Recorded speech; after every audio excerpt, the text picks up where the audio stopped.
अहिंसा कहानी को लाइक करें, शेयर करें और हमारे चैनल कथा कहानी को सब्सक्राइब करके बेल आइकन का बटन दबा दें।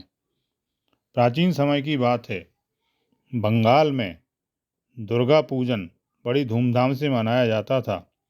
उत्सव का अवसर साल में एक ही बार आता था।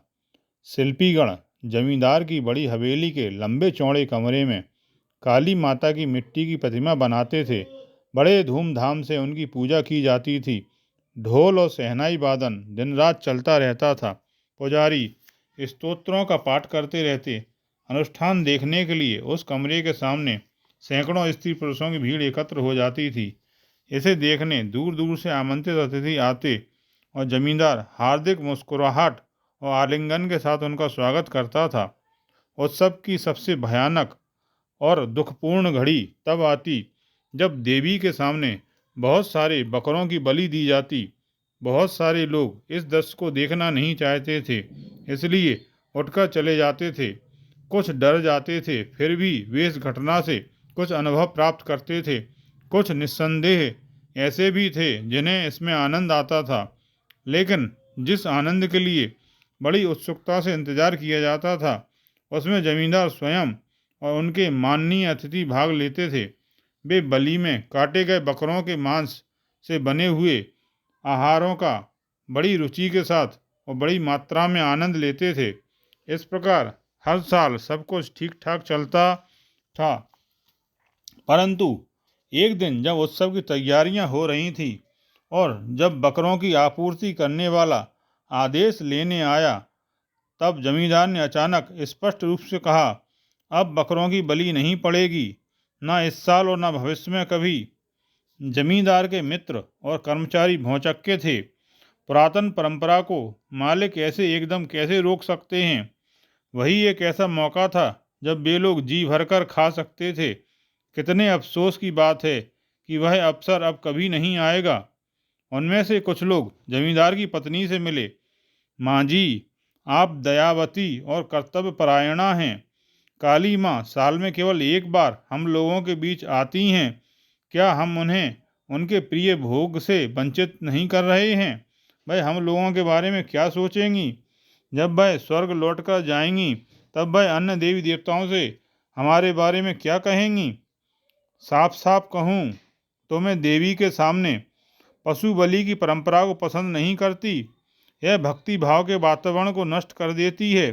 क्या हम सबको हमारे पति की भक्ति से प्रसन्न नहीं होना चाहिए? मैं समझती हूँ उनका हृदय परिवर्तन एक शुभ लक्षण है। अब वे रक्तपात नहीं चाहते, जमींदार की पत्नी चौधरानी ने कहा। लेकिन जो लोग उसके पास प्रतिनिधित्व करने गए थे वे बड़े ही चतुर थे। उन सब ने उसे अपने पति से परंपरा को चलाते रहने की अपील करने के लिए राजी कर लिया।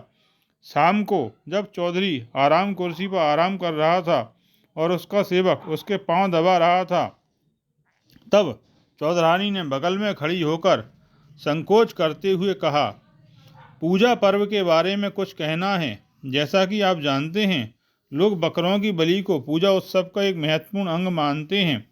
आपके समझदार दोस्तों का कहना है कि काली देवी भी इसे पसंद करती हैं।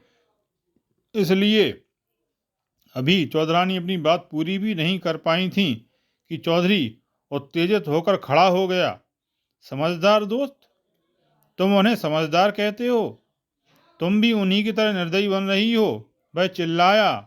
उसकी आंखों में आंसू भर आए थे। चौधरानी चकित रह गई, लेकिन साथ ही इस बात से प्रसन्न भी थी कि उसके पति का अहिंसा के प्रति झुकाव बढ़ रहा है और उसने महसूस कर लिया है कि पशु बलि में क्रूरता है। कृपया मुझे गलत ना समझिए, मैं निर्दयी नहीं हूँ, चौधरानी बोली। नहीं, मेरे पति क्रूर नहीं। तुम देख रही होगी कि आजकल मैं केवल मछली खा पाता हूँ, मांस नहीं। पिछले वर्ष तक मेरे आधे दांत खराब हो चुके थे। किसी तरह बड़ी मुश्किल से उत्सव के समय मांस चबा पाया था। अब तो मेरे सारे दांत गायब हो चुके हैं। मैं अब मांस बिल्कुल नहीं चबा सकता। दूसरे शब्दों में, जब हमारे मेहमान मांस मजे में खाएंगे, मुझे शाकाहारी भोजन पर ही संतोष करना होगा।